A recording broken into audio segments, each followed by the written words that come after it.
আৰু আজি আহি মই বিদ্যালয়ৰ যিটো পৰিৱেশ দেখি মই নিজে উৎফুল্লিত হ'লোঁ আৰু শিশুসকলক মোৰ নিজৰ মনৰ ভাৱ দুখাৰ ক'লোঁ যাতে এই শিশুসকলে সদায় বিশ্ব পৰিৱেশ দিৱস এদিন নহয়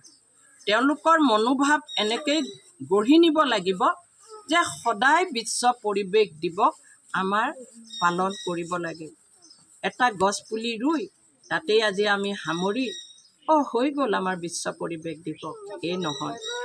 এটা গছপুলিৰো আত্মা আছে আৰু যেনেকৈ মনুষ্যৰ আমি আত্মাই সকলোবিলাক কৰ্ম কৰোঁ গছ থাকিলেহে আমি থাকিব পাৰিম ভূমি সংৰক্ষণ কৰিব লাগিব গছপুলি ৰুব লাগিব অকল অক্সিজেন পালোঁ বুলিয়ে নহয় এতিয়া যিমান ধৰণৰ বতৰ আজিকালি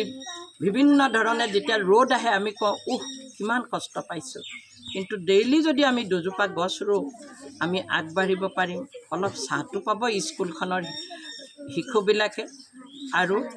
তেওঁলোকক আজি মই এটাই বাৰ্তা দিছোঁ যে সদায় নিজে পৰিষ্কাৰ পৰিচ্ছন্নতা কৰি আগবাঢ়া নিজৰ জোতা নিজৰ ইউনিফৰ্ম নিজৰ কিতাপ এইখিনি সদায় যদি পৰিষ্কাৰ কৰি আগবাঢ়িব পাৰা তেতিয়া তোমাৰ মা দেউতাসকলেও বৰ সুবিধা পাব নহয় মোৰ শিশুৱে চব নিজে কৰ্ম কৰে হয় নহয় যে আমি তেওঁলোকক শিকাব পাৰিছোঁ ৰাতিপুৱা গধূলি প্ৰাৰ্থনা কৰিব লাগে যিজোপা গছ তোমালোকে ৰুইছা বা মই ৰুইছোঁ সময় সাপেক্ষে আহি তাতে পানী দিবা যে আজি বৰ ৰ'দ দিছে পুলিটো পানী দিওঁ গৰু ছাগলীয়ে খাইছে নেকি কিনাৰত এটা বেৰা বান্ধি দিওঁ যাতে কোনো অপকাৰ নকৰে ইমানখিনিয়ে মই ক'লোঁ আৰু মই বৰ সুখী ধন্যবাদ সকলোলৈ দিছোঁ।